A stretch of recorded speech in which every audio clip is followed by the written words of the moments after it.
It's hot take time. Buy or sell is back for the MLB offseason. I asked you guys on Twitter to reply to the tweet with your hottest takes about the 2024 MLB offseason. And whoa, you guys have some hot, spicy takes. So I'll be telling you if I agree with them, buy, or sell, disagree with them. It's a series I've been doing on my channel for a couple years now. You guys seem to love it. I didn't do it as much this year as I had hoped, but don't worry, it's going to be back better than ever. Let's get going into these. Make sure you're following me on all my social media at GiraffeNeckMarc. Links are in description. And don't forget to like and subscribe so I know that you like buy or sell. But first, I want to give a quick shout out to today's video sponsor, Aura. Are you tired of receiving spam phone calls to the point where you don't even want to answer your phone anymore? I mean, seriously, look at all these missed calls in the past month from unknown numbers to my phone. This is insane. That's because data brokers are making a fortune selling your phone number and information to robocallers, spammers, and others who want to learn more information about you, like where you live. Brokers are legally required to remove your info when you ask them, but they make it really hard. Let Aura handle it for you. Aura also does so much more to protect you and your family from threats online that you can't even see. And it's really easy to set up. I've been using Aura for a few months now, just on my own, before they even sponsored me. Plus, Aura makes it so easy to set up. You don't have to download several apps to get things like parental controls, antivirus, VPN, password management,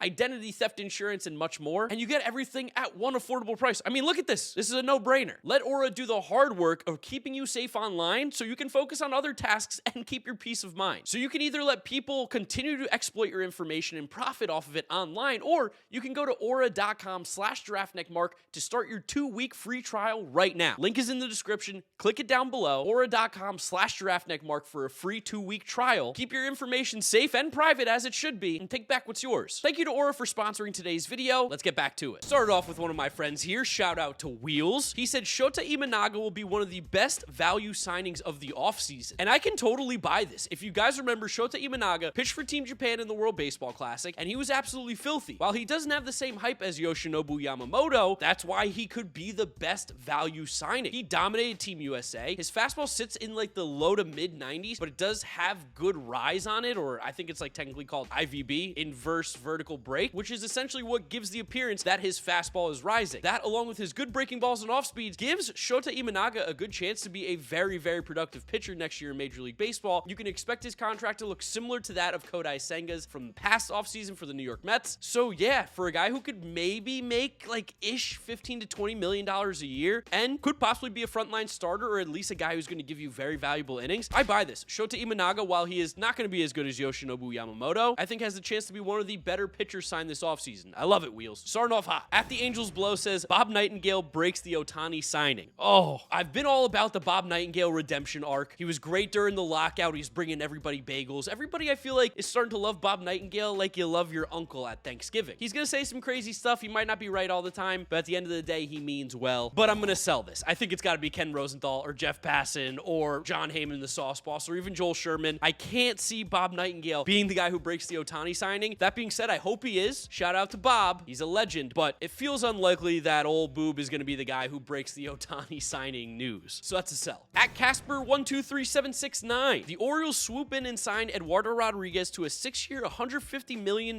deal to solidify the rotation behind Bradish. Let's take away the years and the money because I think that makes it a little too specific. The idea of Erod pitching for the Orioles in that ballpark, which is now very much pitcher friendly, especially to left field. We know that fence is insane out there. The Orioles could definitely use some starting pitching. Like if there's anywhere they need help, it's on the rotation, and Erod has an affinity to the East Coast. He wants to be on the East Coast. Ooh, I'm kind of buying this one. I'm kind of starting to convince myself that this makes a lot of sense. Now, I don't think that this is the most likely destination for Eduardo Rodriguez, who is still a very good pitcher, by the way. But I think the Orioles and Erod makes a lot of sense because that's a team that needs the pitching. That's a guy who probably could get a decent bit of money from them, maybe a little bit of a longer-term contract. I don't know. I like the idea, so I'm buying it, but I don't think it's the most likely scenario that he signs with the Orioles, especially at 6 for $150. I don't know. We'll see, but I'm buying the take. I like it. Minimax25841029. Guess the other ones were taken. Brewers offload everybody and completely rebuild. Ooh, I'm going to buy this one as well. I do think the Brewers are probably going to get rid of everybody. The fact that they non-tendered Brandon Woodruff, granted he wasn't pitching this year, kind of tells me the direction I think they're going, which is we're just going to try and be as good as possible while also improving upon our future. Because like Jackson Chorio's coming. They've got a great farm system. Corbin Burns is probably gone. He's on an expiring contract. I believe that if they could trade Christian Yelich for a good deal back, they would probably move him. Willie Adames is, I think, on an expiring contract or due soon to hit free agency. He's probably on his way out. If you were someone who is not a part of the future plans, maybe Yelich is more so. But if you're not a part of the future plans, maybe even a Devin Williams Williams. I can see a lot of guys being available this offseason for the Brewers. The biggest one, of course, being Corbin Burns. So Bubbington, I'm buying this one. Frank Sinke Jr. says, Cubs trade for Bo Bichette and Tyler Glasnow and sign Shohei Ohtani. You got too greedy, man. You got too greedy. Let's take it back a notch, Frank. Let's relax.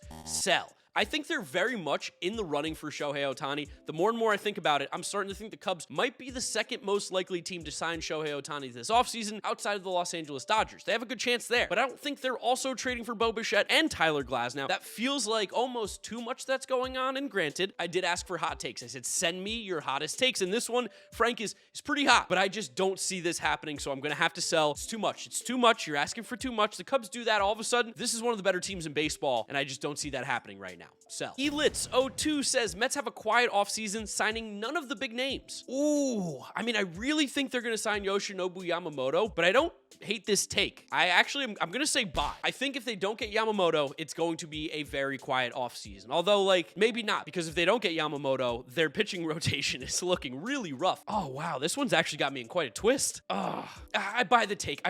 I think it could be a quiet No, you know what? No, I don't. Sell. I think the Mets are going to get Yamamoto. I think they have to. I think this team has got too many good players in their core to just kind of let them whittle away. Like, Pete Alonso might not be on the team next year. Might not be on the team this year. We don't know. Francisco Lindor is in his prime playing really good baseball. Brandon Nimmo's in his prime playing really good baseball. We have a good young core of guys like Francisco Alvarez around, Brett Beatty, Ronnie Mauricio. Kodai Senga's been great. Edwin Diaz is going to come back. Like, there's a lot of really good players on this roster. Jeff McNeil played poorly last year, and he's still pretty good. They just can't really let this opportunity slip because they want to play for the following year. They might not go crazy. Like, I don't think they're going to get Ohtani. They're probably not going to make these crazy trades like get a Juan Soto. But I'm going to sell the quiet offseason. I'm going back on my word from what I originally said. We're selling this. I think the Mets make some moves. It's just not going to be like last year where they're making crazy moves, or the year before, like signing Max Scherzer. That was the hardest one thus far. Let's see what the next one is. Super Samson 923. Alek Manoah to the Padres for Juan Soto. I mean, what in the world is this take? What? Juan Soto, I think, probably will get traded this offseason, but it's for sure not for just Alek Manoah. I don't want to spend any more time on this one. This is one of the worst ones. That's going to be a hard sell. K-Max says, if Sonny Gray signs with a different team, which he did, he just signed with the Cardinals, the Twins will trade for Corbin Burns. I actually like this one a lot. I'm going to buy it. I think the Twins have enough prospect capital to get a guy like Corbin Burns. He's a rental, and they would very much know this. Like, Corbin Burns is going to get paid big money the next offseason. He's a Scott Boras client. He's going to get paid. This is a perfect chance for the Twins to swoop in, kind of get him for a relatively cheap price and get him for a 1-year rental for a guy that can make a big impact in that rotation, especially in the weakest division in all of baseball. I like this a lot, K-Mac. I like where your head's at. I'm totally going to buy the Twins trading for Corbin Burns. I think that's a great idea, and I think it could happen. Sneaky team. V-Twins. The Yankees signed Cody Bellinger. Plain and simple, he kept it easy, and I agree. I do think the Yankees signed Cody Bellinger. Bellinger had a really good season last year. He gave up a little bit of power for more average, putting the ball in play more, less swing and miss, less strikeouts. He's obviously an on-base machine. I think the move makes a lot of sense. Like, just conceptually, Cody Bellinger in Yankee Stadium feels like he'll be able to get even more home runs than he was, even though the gaps are deeper. But down the line, I mean, come on, Cody Bellinger. That'd be great for that left-handed swing. He's a great center fielder. Could play first base even if you want him to, if Rizzo's having injuries or whatever's going on there. It makes a lot of sense, and I think the Yankees have to go get another bat. That lineup looked horrible last year at times. When Aaron Judge isn't healthy, which might be a thing, like, you're injury prone until you're not. I hope he plays a healthy season. He's disgustingly good, even though I hate the Yankees. But you still need to have more than just one really good player there. Gleyber Torres was solid too, but that lineup at times was so bad, and Bellinger would totally help. I buy the Yankees signing Cody Bellinger. He should have a lot of teams after him, but I think the Yankees ultimately get him. Ooh, Ryan Ruzek. Eugenio Suarez hits 50 homers for the Diamondbacks next season. I don't hate this one. I have to sell it because it's a lot, but the idea of Eugenio Suarez getting back to that crazy elite power that he once had with the Reds is not out of control take to have. Cincinnati is a much more hitter-friendly ballpark than Arizona, but Arizona, the ball still flies enough where he could probably do 40. And I think for the Diamondbacks, if they were to get 40 home runs out of Eugenio Suarez, they would be ecstatic through the moon. If they get 30, they're going to be pumped. So yeah, I mean, this isn't the worst take I've ever seen. I just think 50 is shooting for the moon. Probably more so 30. The hot take that might be realistic, maybe 40 for Eugenio. Big Hurt 1989. Trevor Bauer will sign with an MLB team, and the team will either be the D-backs since he's from there, or sign with the Marlins since the Marlins need another starter since Alcantara is out for 2024. 2024. This one's tough. This one's actually kind of tough because apparently the Japanese news, again, shout out to my boy Wheels, he's got me looped into the Japanese MPB news, is pretty confident that Trevor Bauer is going to be back in Japan next year to pitch again. The thing is, Trevor Bauer has looked good at times, and those two MLB teams that you mentioned, the Marlins and D-backs, it makes a lot of sense, specifically those two teams. D-backs need pitching. He's got his momentum thing in Arizona. It makes a lot of sense. Like, I think he would be able to be pretty good out there with the Diamondbacks. Brent Strom, also elite pitching coach. I think him and Brent Strom have a little thing. So, like, have some sort of relationship in that. I think he talked about it. Brent Strom taught him how to do the sticky stuff when you could get away with it. And the Marlins, yeah, they could use another starter with Sandy Alcantara. The backlash for signing a guy like Trevor Bauer, because of course we know what is going on off the field and what people think about him, you probably wouldn't get a lot of backlash because the Miami Marlins fan base is small and doesn't really go to games. So I'm gonna buy this. I'm gonna buy it. I do think Trevor Bauer is back in Major League Baseball this upcoming season. I don't know if it's gonna be out of the gate. I don't know if it's gonna be for opening day. I don't know how late he signs, but I do think at some point Trevor Bauer will be playing in Major League Baseball in the 2024 season. So I'm gonna buy that big hurt. That's a hot take. That's a hot take. But I feel like people are probably gonna be mad I said that. Who's on first? Says the San Francisco Giants will not get one, but two star free agents in Blake Snell and Matt Chapman. Ooh, buy. I like this a lot. I think a lot of people have them connected to Bellinger and Ohtani. I just don't see it. I see Matt Chapman totally, like, makes a lot of sense with the Giants. I think that's what I predicted him to. Blake Snell to the Giants also makes a lot of sense, especially with the way that they handle their pitching, the way that that organization thinks. Blake Snell, while he doesn't go 8 innings into the game, when you get him at his best, he gives you some of the best 6 innings in Major League Baseball. Just won the Cy Young. So who's on first? This is kind of a bold one, but I really like it. Blake Snell and Matt Chapman to the Giants this offseason. They have to spend some money. They've missed out the last few. Here's your guys. Snell and Chapman makes that team a heck of a lot better. Baseball guy says Mike Trout is traded to one of either the Dodgers, Yankees, Phillies, Mets, or Giants. I'm going to sell the fact that the Angels trade him. I mean, he's going to have to ask for a trade, but I do buy the fact that those are about the 5 teams that could realistically take on Mike Trout's contract, because that's one of the things that's going to hold it back is Mike Trout is injury prone. He doesn't play very much, and he's owed all this money for the next 10 plus years. It's going to scare people. He's not aging particularly well health-wise, but obviously when he is healthy, he's just one of the best players we've ever seen, and those 5 teams could handle that contract. They have the prospect capital. Makes a lot of sense, but I'm going to sell. He's not going anywhere as of right now. Chris Castellani, friend of the channel. Shout out the Tigers, having a decent little offseason thus far. The Toronto Blue Jays would be better off being sellers this offseason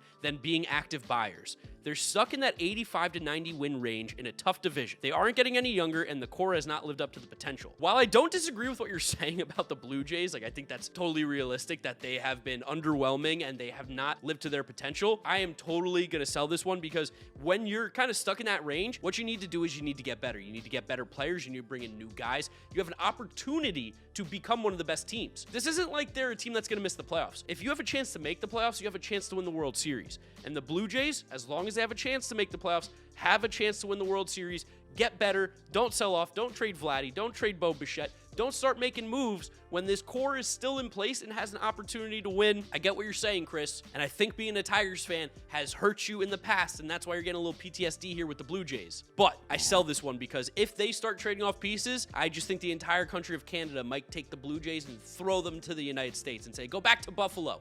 We don't want you. You can't be sellers if you're the Blue Jays right now. No way. All right, let's do 2 more here. 2 more. Mr. Chi-Town says Juan Soto will be traded to an AL West team this offseason. Mariners, Texas favorites to get him with the packages they could put together. I totally buy this. I think the Padres should trade Juan Soto. We know they don't really got the money anymore to pay these guys, so why not get rid of Soto, who's going to be a free agent at the end of the year, and then come to the Mets? And when you talk about prospect packages, the Mariners and the Rangers can give a ton back. The Rangers farm system is absolutely loaded. They've been crushing it in the drafts and their player development, and so have the Mariners, who can give a lot. And this would make a lot of sense for the Mariners because they probably aren't going to throw out a major contract, but you can get a major player in like Juan Soto, stick him in left field, and all of a sudden you're like, oh, the Mariners offense is disgusting. For the Rangers, who just won the World Series, how do you want to get better? Go get one of the best hitters in all of Major League Baseball. I love this idea, Mr. Chi-Town. I think this is fantastic. I'm going to buy this 100%.